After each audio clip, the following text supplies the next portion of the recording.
bienvenue sur Gabon 24. Le One Forest Summit est également l'occasion de faire le lien entre la préservation de la forêt du bassin du Congo et la sécurité alimentaire des populations.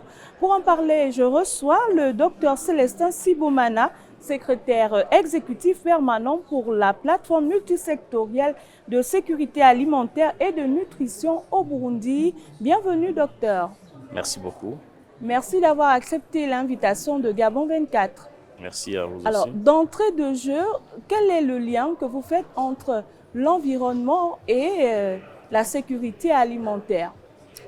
Cette question est une question très importante parce que tout le monde est d'accord aujourd'hui qu'il y a une relation bidirectionnelle entre l'environnement et la sécurité alimentaire.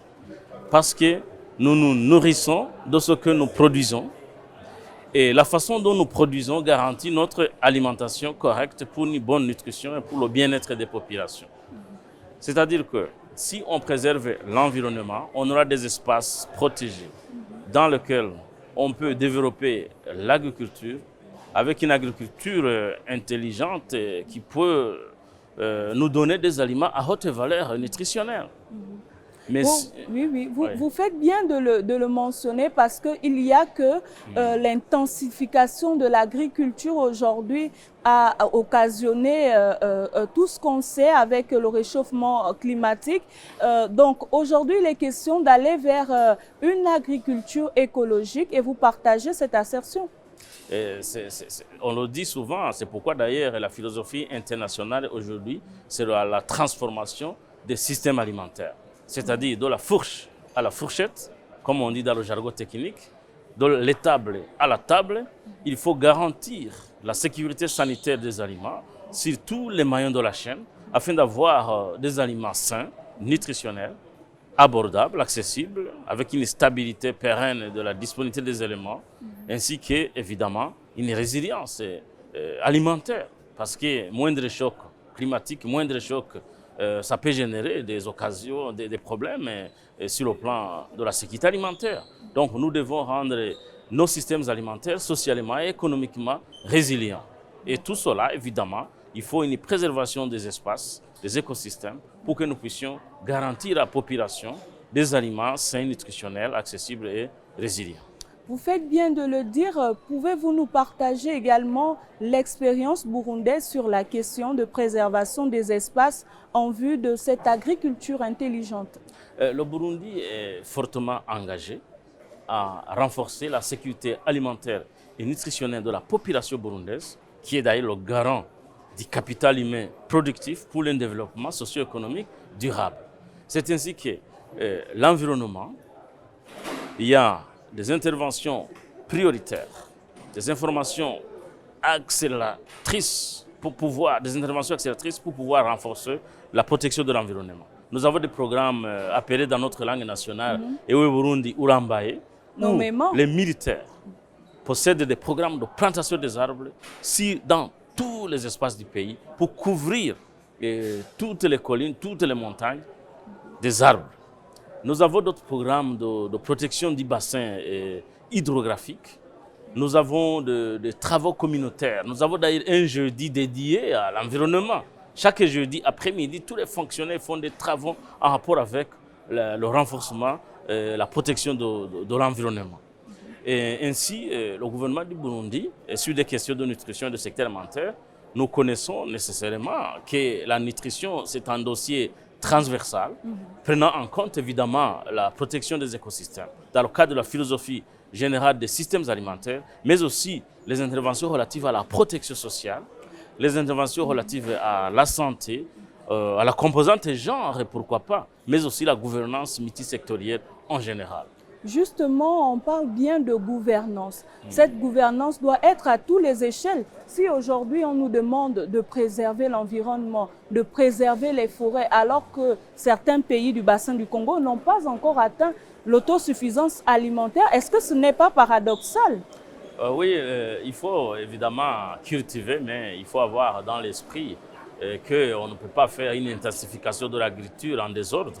Nous devons faire une agriculture je dirais, intelligente et privilégier les aliments à haute valeur nutritionnelle, savoir qu'il y a des espaces cultivables, savoir qu'il y a des espaces protégés pour essayer du moins de faire ce je pourrais appeler l'équilibre environnemental. Et donc, au niveau de la sécurité alimentaire au Burundi, vous parliez notamment de l'apport des agents de forces de défense et de sécurité, mais au-delà de ces forces de sécurité, est-ce que les civils sont également mis à contribution? Effectivement, notre président de la République, son Excellence le général-major Evariste Ndayishimiye, dit en langue nationale, c'est-à-dire quoi?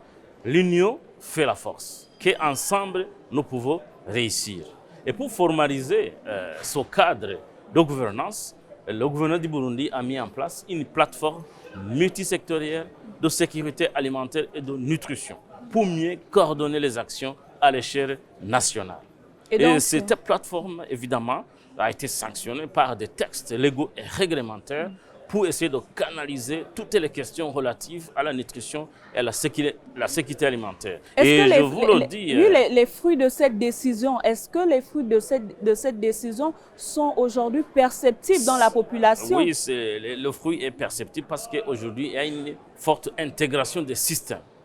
Les systèmes de santé s'emboîtant avec les systèmes agricoles, s'emboîtant avec les systèmes d'approvisionnement en eau potable, hygiène et assainissement, s'emboîtant également avec les systèmes de l'éducation, sans oublier évidemment la composante genre qui sont des dossiers aussi transversaux, mais aussi la gouvernance multisectorielle à tous les niveaux avec une décentralisation des structures de gouvernance multisectorielle dans les provinces et dans les communes afin que les actions se complètent et convergent vers un renforcement effectif de la nutrition et de la sécurité alimentaire dans le pays sans pour autant endommager les écosystèmes. Le 1er et le 2 mars prochain, le Gabon va abriter le One Forest Summit, un sommet pour la préservation des forêts du bassin du Congo. Alors, quels sont les espoirs que vous avez par rapport à ce forum? Nous avons beaucoup d'espoir parce que les pays vont se partager des expériences avec la possibilité de faire des décisions communes et des politiques communes pour essayer de protéger l'environnement. Je vous informe d'ailleurs que son Excellence, le Premier ministre burundais, va prendre l'avion aujourd'hui pour prendre part à ces assises. Cela démontre encore une fois de plus l'engagement du pays à mettre en commun les efforts pour protéger les écosystèmes. Mais il y a eu plusieurs rencontres. On a Copenhague, on a la COP de Paris, on a Sharm el-Sheikh récemment en Égypte. Toujours dans le cadre de préserver l'environnement, de lutter contre le changement climatique. Mais aujourd'hui, ces efforts ne sont pas perceptibles. Quelle est sinon la formule magique pour voir que les efforts de ces chefs d'État se matérialisent aujourd'hui? C'est une très bonne question. On nous taxe souvent, nous les Africains, d'être de bons élaborateurs de documents. Nous avons de bonnes politiques, nous avons de bonnes stratégies bien écrites, mais malheureusement, ne s'accompagnent pas des actions concrètes. Donc nous devons aller au-delà, dans une philosophie de gestion axée sur les résultats, élaborer des plans d'action opérationnels, des actions concrètes à mettre en route, des actions prioritaires, accélératrices, pour pouvoir mettre la main sur la pâte et travailler de concert avec un système de suivi et évaluation efficace. Et cela nous permettrait évidemment de nous évaluer constamment, de faire des revues à mi-parcours pour essayer de voir les résultats. Donc aujourd'hui, il n'est plus question de dire on a des documents, on a fait des décisions, mais toutes les recommandations doivent être traduites en actions concrètes. Au niveau du Burundi, alors, comment vous faites ce suivi-évaluation? Nous sommes en train d'ailleurs de développer. Il est bien que les systèmes d'information sectorielle existent, mais nous sommes en train de vouloir mettre en route un dispositif intégré, multisectoriel, de suivi, pour suivre la performance dans un cadre harmonisé multisectoriel. Okay. Alors, quel est votre mot de fin? Mot de fin, c'est que la nutrition et la sécurité alimentaire, c'est un droit pour les pays. Il faut que les pouvoirs politiques prennent en main le dossier et canaliser les efforts afin que chacun fasse son rôle pour que nous puissions obtenir des réponses à travers des actions intégrées, bien coordonnées, multi-acteurs qui sont susceptibles d'induire des changements perceptibles. Merci à vous, Dr Célestin Sibomana. Je rappelle que vous êtes secrétaire exécutif permanent pour la plateforme multisectorielle de sécurité alimentaire et nutrition au niveau du Burundi. Merci d'avoir accepté notre invitation. Merci aussi pour avoir abordé ce dossier d'intérêt capital pour le bien-être de nos populations. Le One Forest Summit à Libreville, c'est bientôt et nous vous disons au revoir sur Gabon 24.